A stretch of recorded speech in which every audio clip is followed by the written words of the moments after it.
What's up, everybody? Welcome back to the Schmozone podcast. Today's episode is brought to you by Origin Maine. Love their products.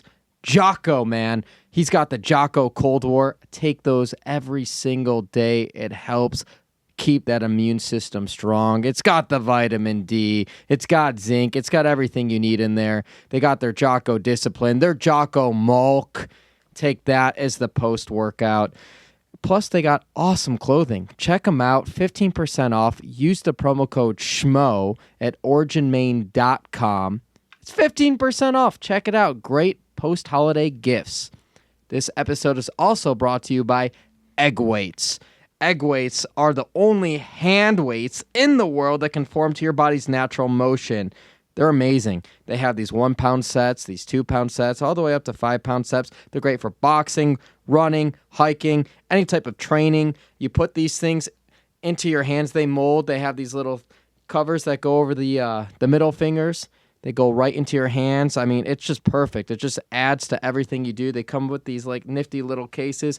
Egg weights. Use the promo code SCHMO10 at eggweights.com to get 10% off. Let's start the show. 1, 2, 3.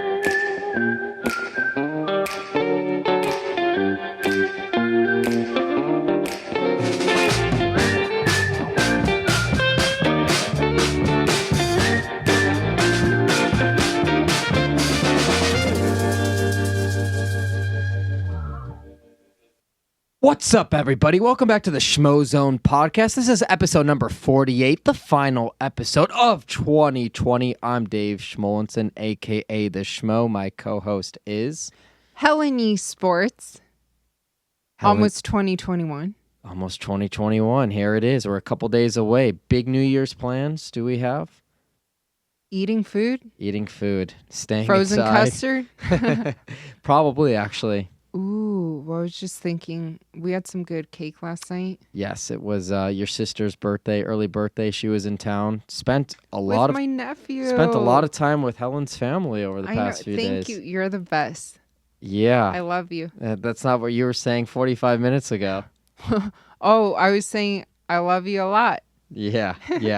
Great. Yeah, it was a lot of fun, except I will admit I suck at Pictionary.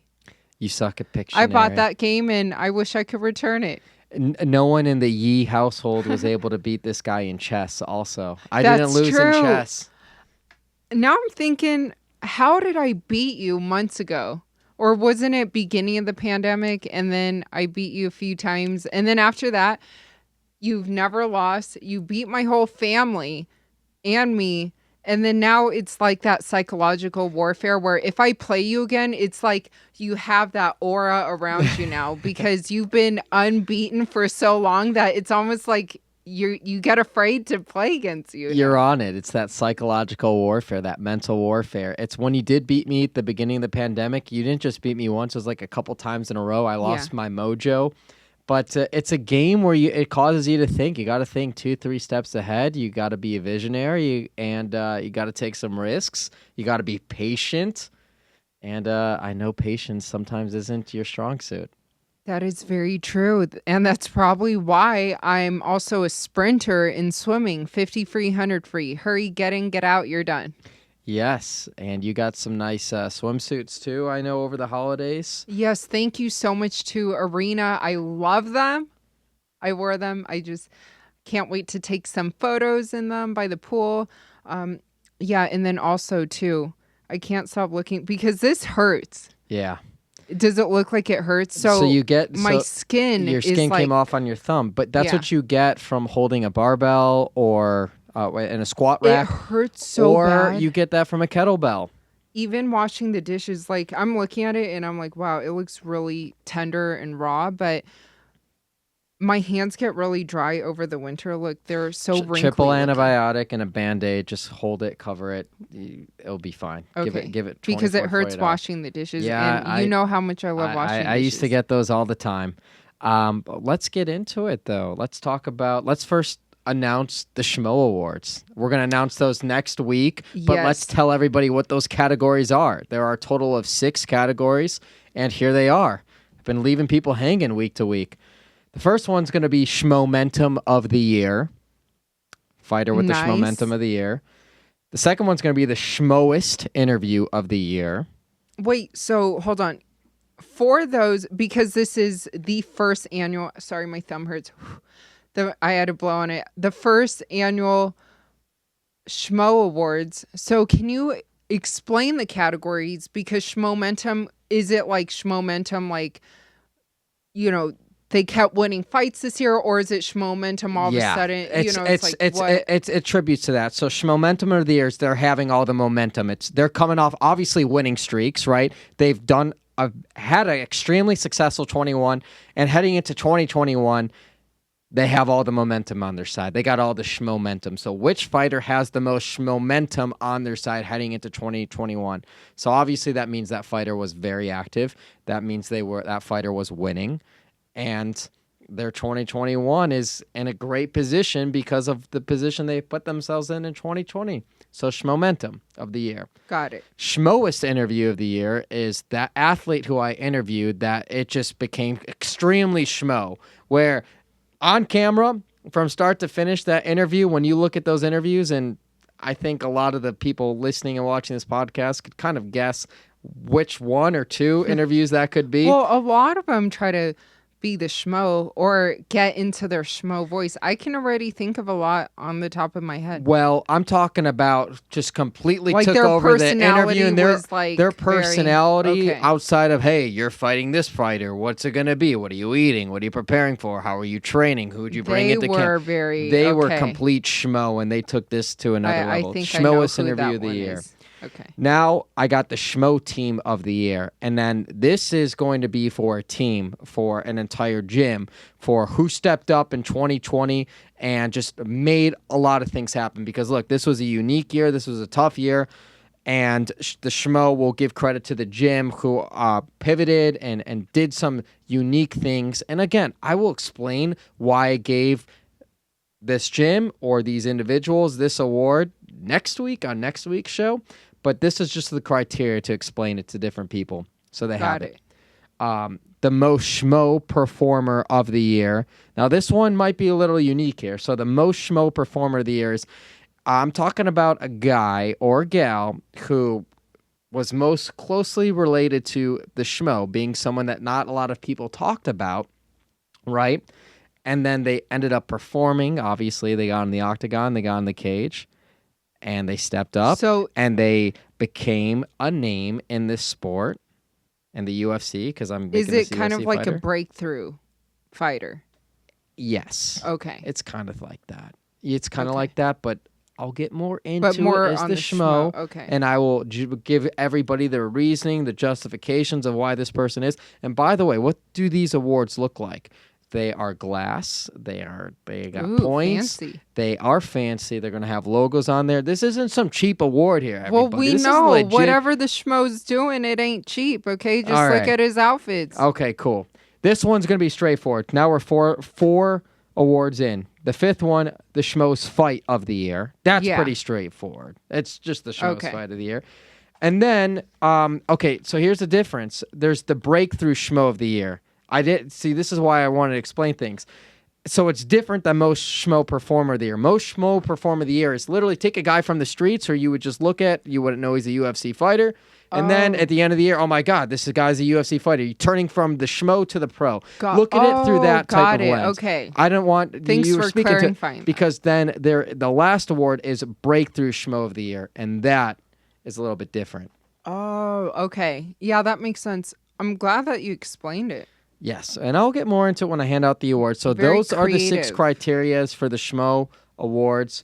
We will get more into that and giving out those trophies next week. Or you could say next year. Next year. All right, there it is. It's already the 29th. It is already the 29th. So that would be the Schmo Awards. Let's get into some news here. Khamzat Chimaev out the 20th against Leon Edwards. Yeah, undisclosed reasons. Probably an injury. Or COVID, who knows? But Leon Edwards' replacement. I mean, we haven't seen him in over a year. He's going to fight. To fight. And this fight has fallen through twice now. I know. Well, here's the thing. So according to like reports, ESPN, it looks like Kevin Holland, and he even told me this in our interview before his last fight, why he wanted to slap Derek Brunson, just kind of where that animosity came from. So he's actually slated to fight Derek Brunson, 5-round main event, UFC Fight Night on March 20th. But then here's the thing, since that news about Khamzat and that fight falling through, then Kevin Holland on his Twitter, he said, in regards to that fight against Derek Brunson, let's not get ahead of ourselves. Leon Edwards needs an opponent, and Big Mouth is calling with the telephone emoji. But at 170? When has Big Mouth fought at 170 this year? Well, that's the thing. But what sense does that make? As much as I love Kevin Holland, and I love Kevin Holland, I know you love Kevin Holland, and he's a fantastic fighter. That doesn't make any sense for the logjam at the top of that welterweight division. I was thinking, off the top of my head, if he is recovered, what about Wonderboy Thompson? What about Stephen Thompson coming in there? Because he wants a top 5 fighter. He wants Leon Edwards. He's coming off of a win. He's proven it. You know, you get a big win over Jeff Neal. He says he wants a top 5 fighter. He wants a fight that's away from a title shot. If Stephen Thompson fights Leon Edwards, winner of that, you argue that's the title shot. That could be a title shot because obviously we have Jorge Masvidal and we have Colby Covington. But that would make sense to me if Stephen Wonderboy Thompson is physically ready. I don't know what the medical suspensions were actually. Yeah. I don't know if it allows for enough time, but I'm just saying if health is not a factor, which is the most important factor for all these fights, let's be real. Yes. That's the fight to make. I like that. Yeah. That's the way to go. But man, is this the new Khabib Tony Ferguson jinx type fight? Booking Khamzat and Leon Edwards, because now we've got 2 cancellations, one on both their ends. Yeah, 3rd time's the charm. Well, we thought that, and then we thought a 4th time, and then a 5th time, and it just didn't happen. Is this one of those cursed fights? I hope it's not. No, let's not think that way. Come on. No, I won't. We have to think positive. But, like, my thought process is, like, Leon Edwards and Khamzat, such a perfect matchup. If this doesn't end up happening, and again, because Khamzat's going to 170 and Khamzat's fought at 170 and at 185, does Khamzat then fight in the middleweight division and not the welterweight division if his next opponent, it does not so happen to be Leon Edwards? There's a lot of question marks now. Yeah. There's a lot of question marks because of this. Yeah. It's interesting to see because I just don't. I can't see Leon Edwards not fighting on the 20th. I really think they're going to step in and put in an opponent. Headline fight. He hasn't fought in over a year. He's got to keep that top 3, top 4 position as a welterweight. He needs to fight. Yeah. And I'm looking at the top 5. So Gilbert and Usman, they're fighting. And then basically, Colby and Jorge. Is that... See, that's the thing. If Wonderboy Thompson isn't ready, here's my backup plan. Because Jorge and Colby hasn't been booked, even though we all want to see it. I know Ultimate Fighter. Colby's always ready. I think Colby would step in there and fight him. Yeah. I mean, maybe Jorge would too. Yeah, well, Jorge fought Usman on 6 days notice? I mean, Jorge came into Fight Island and saved the show to fight Usman on short notice before. He's got the history with the 3-piece in Minnesota with Leon Edwards. He can go in there and do the same. So, look, at the end of the day, this is not a terrible thing if you're the UFC. You got 3 guys in the top 5 or in that top mix that Leon could fight, and then you could justify winner of that fight getting the winner of a Gilbert Burns and an Usman from any of those guys. Wonderboy, Colby, Jorge. You can justify it with any of them. Exactly. And any one of those fights would be great. I mean, those are all great options. Anyone who's a fan of the sport would tune in for that fight and would love to see that fight. And I think it would be a great fight no matter what. I think stylistically it works with all those guys. Oh, speaking of great fights as well, Jan Blachowicz, Israel. So that's basically been confirmed. And Israel's stance of not gaining weight, of just coming in there, not changing anything, bring what got you to the dance and use those advantages, the agility, the fight IQ that he has, the movement, his striking, his precision, how quickly he can get in and out. He's not changing anything. He's not adding weight per se. I don't even know if he's going to have much of a weight cut, if he's going to have to cut weight at all. It's fascinating, and it puts him in such a great position to call so many shots. I know. It does. It really does. He can. The world is his oyster. The next thing we're waiting for too is also Jon Jones, right? His heavyweight debut, which I've also found to be fascinating too. So, by the way, what this little segment right here is what we're looking forward to the most here in 2021. Let's just call that. Obviously, I want to see Jon Jones, but the thing is, I don't think a Jon Jones fight announcement is going to be made till we see Jan Blachowicz fight Israel Adesanya. Interesting. Yes. So you think there's a possibility, say, if Israel beats Jan, that Jon doesn't move up to heavyweight? See, there's two fights that need to happen that we're waiting on for Jon Jones. We need to see Stipe and Francis Ngannou, and we need to see Israel, and we need to see Jan Blachowicz. Isn't that one rumored to be around March? March, right. Nothing. So they're signed both yet. around March. They're both around March. So it's Jon Jones has, he's got decisions, and rightfully so. Jon Jones is, if any fighters earned from their victories and over the time with the company to sit back and wait to see what's next, it's Jon Jones. I mean, there's a reason why it's you move up to heavyweight, okay, fight Derek Lewis, fight Curtis Blades. It's like, no, you're going to fight for a championship belt. That's what he's earned. So he's in a position where it's wait and see. But if you had to pick between what you would want to see, would you want to see Jon Jones fight the winner of Stipe and Francis, or fight the winner of Jan Blachowicz and Israel Adesanya? Because if Israel doesn't beat Jan, I can see, for some reason, the Jon Jones fight against Israel Adesanya not happening in 2021. I'm not saying it wouldn't happen. If Israel does not beat Jan, for some reason, I could see Israel and Jon not fighting in 2021. Yeah, I actually can see that too. But if Jan wins, does Jon even have incentive to get his light heavyweight belt back that he vacated in the first place for Jan to be the champion? If Jan beats Izzy, does Jon want to fight Jan back at light heavyweight, a title that he vacated in the first place? Well, I think he would be more interested in going to heavyweight. I do too. So it's all fascinating. Even though, look, I'm not Jon Jones, so I'm just going. But then would Israel chase Jon at heavyweight? Do they fight for no titles on the line at a heavyweight? I don't think that makes any sense. I don't think that would happen either. So there's just a lot at stake here. Yeah, well, there's a lot of options, right? And someone once said, having options is not a bad thing. No, not at all. But for you, I announced my Schmo Awards. Okay, so now I have to ask you about Helen's. You're sweating right now. You don't have to give me a criteria or anything like that, but who to you in 2020 storylines, athlete-wise, what's one fighter or a couple fighters that come to mind is maybe it's the best performance, they've most notoriety. What is Helen's most impressive of 2020 in the UFC world?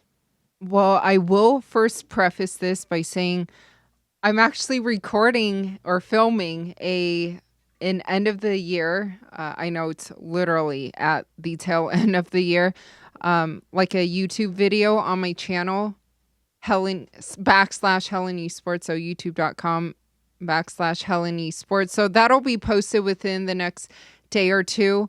And I'll be talking more about that because on my Instagram, I had some people ask me questions and I'm just going to choose a couple. And of course, like last year, there's some that definitely are fight related and are also my opinions on who the fight of the year and the fighters of the year are. So I'll be talking about that. But to answer your question, like some performances or fighters that of course have stood out.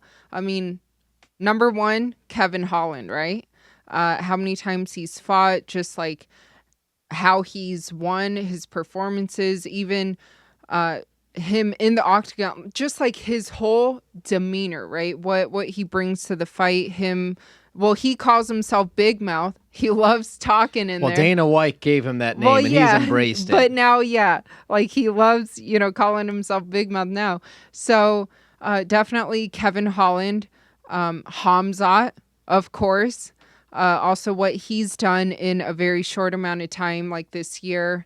And then even Joaquin Buckley, right? You think about that crazy knockout that a lot of people ended up editing it into a Mortal Kombat theme. And what's crazy, too, is because you brought up Kevin Holland. I think right before that fight, he had lost to Kevin Holland. I know. So, funny how that all works. Everyone's feeding off of their energies. Exactly. Or is it called synergies? Well, I think synergy is or when whatever. I was okay. just trying to, yeah. So Joaquin, I mean, there's so much, just like fight of the year, right? In Davison, Figueiredo, yeah, and then you think of him, his fight against Brandon Moreno. Obviously, got to give a big shout out, right, to Joanna and the champ, the strawweight champ, Zhang Wei Li, which I can't wait to see when she returns, and when that will be, and also who that will be against, because I think recently Dana... We'll get some clarity on that. Yeah, we'll get some clarity on that. So stay tuned. Stay to tuned. Your YouTube. So That's yeah, all I'll say yeah. about that. I'm going to be dropping something here pretty soon. We'll leave it at that. Yes. Stay tuned for the Schmo's YouTube. We'll have a good end of year present in store for everybody as well. Absolutely. So yeah. We'll get that set up. And speaking of end of the year present, one thing we haven't even touched on yet, but we're about to touch on with today's guest, the one and only AKA's Javier Mendez, Yes. who's also the head coach of DC, Cain Velasquez, your favorite Luke Rockhold. My favorite. Your favorite. And then obviously... He told me he loves you. Yeah, we love Luke Rockhold. And Islam? Does he coach Islam a little bit? Islam Umar. And Khabib. obviously Khabib. And that we're going to get right into that because there's going to be a big meeting with Khabib and Dana White a couple weeks from now. Khabib, I think, told local outlets in Russia, or our local outlet in Russia, apologize if I don't know the name off the top of my head, but he thinks that the lightweight title, a vacant lightweight title, he was surprised it's not vacated by now because he's retired, should be between Dustin Poirier and Conor McGregor. Let's ask Coach about that. Coach Javier Mendez. Yes. So let's just bring him on. I know he's on the other side of the world. 12 hours ahead. 12 hours ahead. It's the middle of the night for him. He's probably going to do some room service, if I were to guess. Let's bring on the one and only Javier Mendez. Thanks for having me. All the way from the Middle East. You never left from when we saw you in Abu Dhabi. Are you in Dubai right now? Yes, I'm in Dubai. I've been in Dubai since Abu Dhabi. Well, actually, no, I went 1 week to Uzbekistan with Khabib, and then I came back to Dubai, and I've been here ever since. It seems like the entire conversation, the MMA world, is shifting towards your part of the world because Khabib recently came out and talked about how the winner of Dustin Poirier and Conor McGregor should be for a vacant lightweight title belt. Did that surprise you? Did you share those same sentiments? Is there merit to that? Well, we never discussed anything. He never told me he was going to retire. I never knew he was going to retire. And we didn't talk about it. I just looked, okay, if you're retired, you're retired. If you're not, you're not. I'm with you no matter what. So if he says, Coach, let's get training, we'll get training. If he says, let's train the guys, which is what we're doing, we're training the guys. So I never discussed, are you really retired with him? So I really can't say, yes, he's retired or no, he's not retired because I never really had that conversation with him. And I'm actually not going to have that conversation with him. As far as I'm concerned, right now we're focusing on his guys that he wants me to help him with. And that's what we're doing, So, I guess we'll find out, right? Him and Dana, they keep talking about they're going to have a meeting, right? And then we'll see what happens from there. So come fight time, let's face it. If, in fact, he's not coming back, and we know that for a fact, and I don't know that, but if, in fact, he's not, then the rightful person that should be fighting for the title is Dustin against anybody.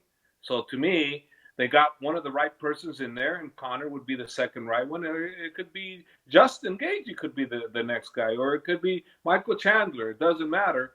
Or Oliveras, right? What matters is that Dustin is in the title hunt because he's the one, in my opinion, that's most deserving of a title shot. Well said. And that actually leads to my other point. You brought it up about Dana White. There's this big meeting that's going down between Dana and Khabib in the upcoming weeks. I guess my question to you is, if he is retired, what does Dana White have to do to convince him to unretire? Man, I don't know because we never talked about it, but I can only tell you this: that his father, his vision was for Khabib to fight GSP, retire at 30-0. So if Dana has anything to do with anything that isn't a boatload of money, because I don't believe that's going to be the case, I believe it will be something to the effect that something of very much interest to him. So maybe it's a GSP fight. I don't know. I'm guessing, but if in order for that to happen, obviously, he'd have to go to the number one person that he promised he'd retire, and that would be his mother, not me, because I'm on board for whatever he wants to do. So he'd have to clear with his mother before he decides to do anything. But what those two are going to talk about, I have no idea. I can only go by what I've been seeing in the media, and he's been saying. So when have we known him not to do what he's been saying? I mean, I don't know. I can't recall the time he said something and he didn't mean it. Well, I'm curious to know, did you see the photo that GSP posted on his Instagram yesterday? Because it's getting some people like speculating because he's in such great shape, even though I know he's normally always in good shape year round. Yeah, the thing is, George is always in great shape. He's a true martial artist. Habib's always in good shape. He's a true martial artist. So it's hard to say. We can make what we want of that. We can say, well, Habib's father wanted that fight to happen, and I know Khabib wanted that fight to happen, but who knows? Since I never had that conversation with him, I really can't say I know anything other than I can speculate, and speculation would be that if he does do it, it had to be for GSP, and it would have to be with his mother's permission, not coach's permission, not fighter's permission, nobody's permission but mother's permission. That's and he has to want it too, and I don't know that he wants it or he doesn't want it because we've never discussed it, and this is not something I'm going to bring up to him. If he brings it up to me, then I'll give him my opinion, and we'll leave it at that. But as of yet, he's never discussed why he decided to make the retirement speech. So he's never officially told me, Coach, I'm done. He's never officially told me that. And from your opinion and where he's at now, he's beaten the who's who and everybody he's need to beat in the lightweight division. He has nothing to prove. He's the king of that division. And if he is to come back, if he does have that one more fight left, you think that appropriate person is GSP or another big name, super name out there as his coach?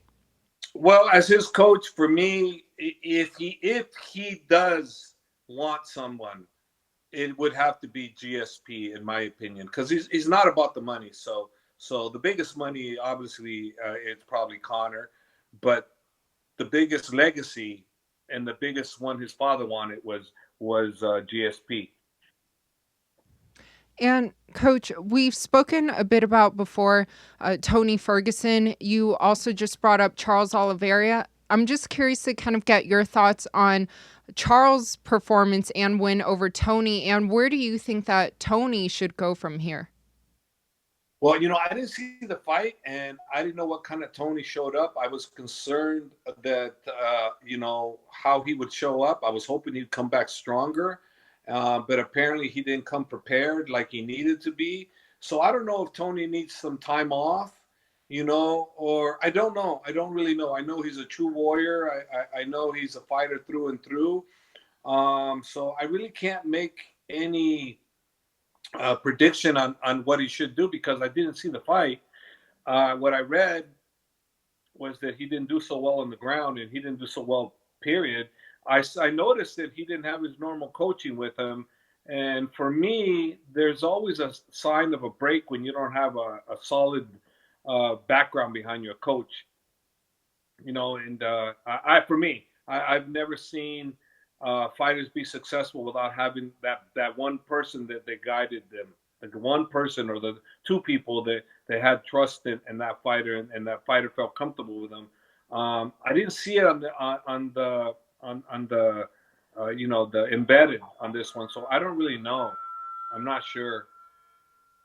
Coach, I wanted to ask you about one of your other pupils, future Hall of Famer Daniel Cormier, one of the best to ever do it. He came out a few days ago and talked about how he was never the same guy after he had that back surgery in 2018 after the Derek Lewis fight and everything. And obviously he's fought since. He had the Stipe success. He's had the trilogy fight. And you've been pretty vocal on that subject before as well. I just was curious to get your thoughts on him coming out with that statement. Yeah. Okay. I'm sorry. Can you repeat that? Is that your pizza? No, I had another. They ordered another one and they forgot. You guys, I'm sorry. No worries. I you can see. Look what I had. Oh wow! Wow. Don't look no more. That looks Don't good. Look no more. Hey, it's the midnight snacking. Yeah, I know. It is 12:05 a.m. local time for you. It's all good. Yeah. We greatly appreciate your time. Yes. Okay, so going back to what I was saying, your star pupil, the future Hall of Famer, DC Daniel Cormier, a few days ago, I think he came out saying how he wasn't the same fighter after 2018, after the back surgery, after the Derek Lewis fight. And I know that's something you've talked about before, and obviously he's had the success. He's had the trilogy with Stipe Miocic. I was curious to get your thoughts on DC coming out with that statement and with everything that you felt over this subject over the past few years. Well, being that we've been in touch with DC, we've seen him monitor his progress and his decline a little bit. 100% after the surgery was never the same. Surgery and age. I'm sorry. But in all fairness, we still felt he was good enough to maintain that title. We still felt he could have still kept that title, but we knew he slowed down 100%. We knew he wasn't the same. I mean, we see him day in, day out. We know what he's all about. We know what he could do. And we knew that he lost a step. Yes, he 100% did. Now, was it due to the back injury? Partially. Was it due to age? Partially. So I say a combination of both. I mean, it's like everybody says, the older you get, the slower you get, and the one thing that doesn't leave is the power. But we felt he was still good enough to retain the title, but we definitely saw him never the same after the back surgery, and age slowed him down for sure. 100%. Looking at the upcoming card, because I know, again, we also spoke about Umar last time at UFC 254. He wasn't able to fight. So he'll be fighting at UFC 257, right? Correct. Okay, good. Everything's supposed to fight too, but he broke his nose, I heard. Oh, wow. So how is Umar looking in this camp, and most importantly, how is he feeling, especially after everything that happened back in October? He's feeling good. He's not discouraged whatsoever. Khabib just sent me a training video of him sparring. He looked really sharp, really, really relaxed. I will be seeing Umar on January 5th, and I'll know more then, but I haven't seen him in a month. But up to that point, when he was here, I was training him, and he was looking really sharp. I haven't seen him in a month though, but I did see the video of his sparring. Khabib sends me video, and he looked really sharp, very, very sharp. So the people are going to get a different view of a different version of the Eagle Clan. Awesome. And I'm sure they're super excited. And of course, UFC 257, we spoke about Conor versus Dustin. Just wanted to get your prediction on how you see that fight playing out. I favor Conor because he's the better precision striker, and taking Conor to the ground is going to be no easy task for Dustin. So Dustin's going to have to grit it out, get inside, and grind it out if he's able to. And anything's possible. They're both world-class athletes, but I definitely favor Conor because of the striking aspect. He's a master striker in the lightweight division. So I favor Conor, but I'm not counting Dustin out by any means. And we know you've been in the Middle East since we last saw you. The last time we were at Fight Island a few months ago, you're one of the few people that have had the COVID-19 vaccine. You've had a couple of these shots in the arm. How do you feel? What's life like with this vaccine? Didn't feel anything when I got it. Didn't feel anything after. But mentally, very, very, very, very confident. I feel very good. I'm not catching it. You know, my immune system for the vaccine that I've taken is went up above normal. So the likelihood of me catching COVID-19, I could catch another form of flu, but I'm not catching COVID-19, not anytime soon. And what's life like over there? Because you obviously know what it's like being in California when you were here with the lockdowns, the shutdowns, and going crazy. Do they have this thing kind of on in their palm of their hands? They have the control of where you're at right now in the Middle East. Things are good there. What's the way of life like? Well, they have this program app that you have to sign up on it, and you put all your input, so they'll know where you're at if you sign up for it. And eventually, I don't have a UAE number, so I don't have that app, so they don't have any tracking on me. But if I had a UAE number, I would put it in there, and then they would be able to track me, and it would tell them that I'm clean, that I've had the vaccination, and I'm good to go. But since I don't have that, I'll probably have to get a swab test, a nose test, to make sure that I'm clean if I go between here and Abu Dhabi and Dubai. They won't let you just cross over. You have to have a test done, and I'm assuming because I do not have it on my phone that I'm going to have to do that, which is no big deal. It's normal over here. So what has life kind of been like for you since you haven't returned home or returned back to the States? You've been there. I saw, I believe, December 22nd, you posted a photo with a falcon on your arm. And every time you post about food, I'm like, damn, that looks freaking good. It's a lot of food. Yeah, we went falcon training with one of the family members, and it was an experience, man. Those guys, that's a love, and you have to appreciate what they do to train these falcons. How early in the morning they get, how each falcon is treated, how loved they are, and how they love this particular sport that they do, and then how crazy they drive through the desert when they're out in the hunt. It's crazy. It's hard to explain. You'd have to be there to experience, the beauty of it and the culture of what they're all about. It was a beautiful experience. I'm glad I experienced it. And those hawks are fast, man. Falcons, sorry. Those falcons are so fast, unbelievably fast and beautiful. Well, Coach, we really, really appreciate your time. I know it's late by you. We're going to see you in a couple of weeks. I can't wait for that Mediterranean food and to reconnect. And we really appreciate your time coming in the Schmozone podcast. Yeah, thank you so much. No, thanks for having me, you guys. No problem. My pizza's cold, but it's okay. Cold pizza is still good pizza. That's what I tell Helen all the time. Cold pizza is good pizza. You just have to put some French fries on it. I had that yesterday. It's the best. It's my favorite. Yeah. Yeah. Thank you, Coach. All right, Take guys. care. Thanks for having me. Okay. Thank you. Thank you. Bye. Bye. Coach Javier Mendez. I know he's always great to talk to and catch up with. We saw him a couple of months ago, yes. And I was just shocked that he never left. It's Christmas, it's holiday times. It's already almost 2021. He's dedicated to his craft. Yes, and great at it. No doubt about it. But what was really interesting, too, is how he doesn't have those conversations with Khabib about next opponent, about retirement, leaving that up to Dana, and just putting that off to the side, just being that support system. I find that relationship really unique to their dynamic. Absolutely. And also something that he mentioned, which I thought was interesting, was him saying that Khabib never told him, Coach, I'm done.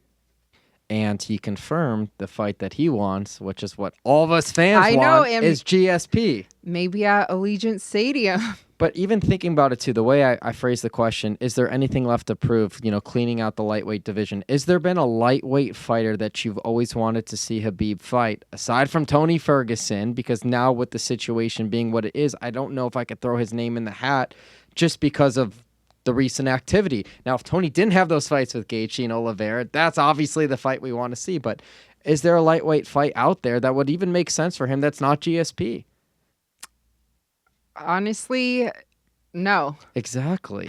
So that's just where we're at. So the world knows it. He knows that. And the one thing I didn't say to him, which I think this conversation with Khabib's going to go towards with Dana White, my gut feeling, and I didn't want to just assume he would understand that, and Javier, and we could talk to him more in person, is I think Khabib is really on board with making MMA an Olympic sport. And I think he would seek Dana White's... And he's talked about this too in the media recently. I think he would seek Dana White's support to getting this done. And if anyone's going to get it done, it's going to be Dana White, right? So if he gets the push with Dana White and Khabib, the star of the sport, the star promoter, the star organization, and you have the star athlete, I think you can get a real push to get MMA as an Olympic sport. That's a great point. And I do know he also has his new promotion too. Yeah, he's got his new promotion, which obviously they want to use that as a feeder league into the UFC. So why not? I'm sure they're going to talk a lot about that. He's being a businessman. I know. Hey, he's done great, obviously, in the octagon and also out of the octagon. But yeah, these next few weeks will definitely be interesting, and also seeing how that fight at 257, the headline, the main event, that rematch at lightweight between Dustin, Poirier, Conor, just how everything's about to shake out, right, between the next few weeks. Yes, and, the end of next week, we will be heading on the plane to Fight Island, and we'll see what life is like over there. Yeah, it's going to be really exciting times. I know. Any New Year resolutions? New Year resolutions. I dabbled in this before. I can never do it, but I'm gonna try to eliminate meat from the diet. Not gonna go full vegan or crap like that. That's not it. And it's the energy levels that I like. It's just an experiment with the diet, but more pescatarian. I can't eliminate eggs, and I like seafood too much. So more that, just trying to eliminate chicken and beef from my diet as long as possible. I'm not going to be like, I'll never eat these ever again. No, but we've talked about this before, every single day, there's a protein on my plate. What is it? It's chicken or beef. Yeah. How could I try to eliminate that, or at least make it 1 or 2 times a week? Or let's start off 2021 trying to eliminate that. But that might be tough kind of in Abu Dhabi too, with the Mediterranean food, Middle Eastern food. Yeah. You've also been juicing celery juice. Juice. Waking up, 16 ounces of celery juice on an empty stomach, and don't eat anything for at least 20 minutes. Yeah, the medical medium guy. Something my buddy Jordan drew me to him on Instagram, and just trying that out. Celery juice, cleansing the I know I'm not one of those, oh my God, I got to eat all that organic and all that crazy type of stuff, but I'm all about experimenting to see how the brain functions and the body feels, and I like that. I like the celery juice on an empty stomach. All I know is those machines are hard to clean. Yes, I know. We're having difficulties with that. Yeah, the scrubber it comes with, you're like, it does not work. Okay. All right. This is the last show of the year, episode 48 of the Schmozone podcast. Do you have any final thoughts? Just thank you guys so much for all your continued support. Again, this podcast was created right in 2020. So it's been quite a year, to say the least. And I know that we both greatly appreciate your support. If you haven't picked up the Schmozone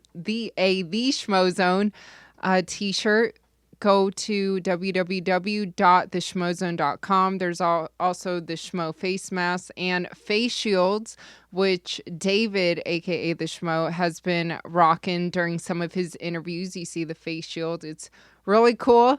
So thank you guys so much for your continued support. I promise you there's going to be even bigger, even better things coming in 2021. She's not lying, and she's wearing a turtleneck. That was a great promo, by the way. Good cut right there. Oh, thank you. It's the Jocko feel, courtesy of that. Yes. Good way to close out 2021. This is the final episode of 2020, the Schmozone podcast. We are out.